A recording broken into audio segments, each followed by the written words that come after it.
আসসালামু আলাইকুম এভরিওয়ান, কি অবস্থা সবার? রাইট নাও আমি আছি আলিশ্বর, সামনে আলিশ্বর বৌদ্ধ মন্দির। তো আজকে চলে যাচ্ছি হরিশ্বর নিউজের কাজে। পাশাপাশি আপনারা জানেন আমার ওয়াইফ হচ্ছে যে হোমমেড কেক তৈরি করে থাকে। তো অনেকে হচ্ছে যে কাস্টমাইজ কেক তৈরি করে, তো সেটারই জন্য কিছু ডল, প্রজাপতি এগুলার প্রিন্ট ছবি লাগে। তো সেইটাও কাজ আজকে সেরে নিব। আশা করি আপনাদের কাছে আজকে ভিডিওটা ভালো লাগবে। যদিও আমি গত ভিডিওতে বলেছি আজকে থেকে আমি ডেইলি ব্লগ শুরু করেছি, তো সেই অনুযায়ী রীতিমতো আজকেও বেরিয়ে পড়েছি আপনাদেরকে ডেইলি ব্লগ একটা উপহার দেওয়ার জন্য।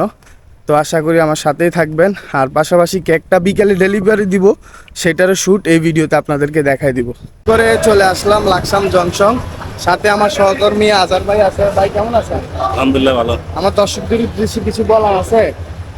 তোমার দর্শকদের উদ্দেশ্যে বলার একটাই কথা, তুমি যে ইটমনসুর যেটাতে কাজ করতেছো, আসলে এটা একটা ভালো একটা ব্লগ করতেছো। আমি যতগুলো তোমার সাথে আমি আসলে ফলো করি, তোমার এই কাজগুলো দেখে আমি অনেক অনুপ্রেরিত হই।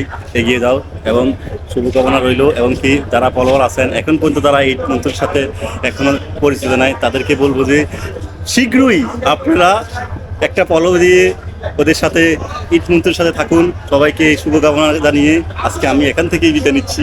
অসংখ্য ধন্যবাদ ভাইকে। আসলে আমি চেষ্টা করি গ্রাম বাংলার ইতিহাস ঐতিহ্য পাশাপাশি হচ্ছে যে আপনাদেরকে শিক্ষামূলক কিছু ভিডিও দেওয়ার জন্য, সেটাই চেষ্টা করি। এখন আমি লাকসাম জংশন লেকের যে কন্ট্রোল রুম আছে, কন্ট্রোল রুমের সাথে আছি।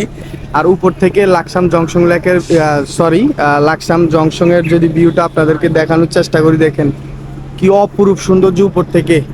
ড্রোনটা যদি আনতাম তাহলে আপনাদেরকে খুব চমৎকার কিছু ভিউ দেখাইতে পারতাম, যদিও ড্রোন আনি নাই।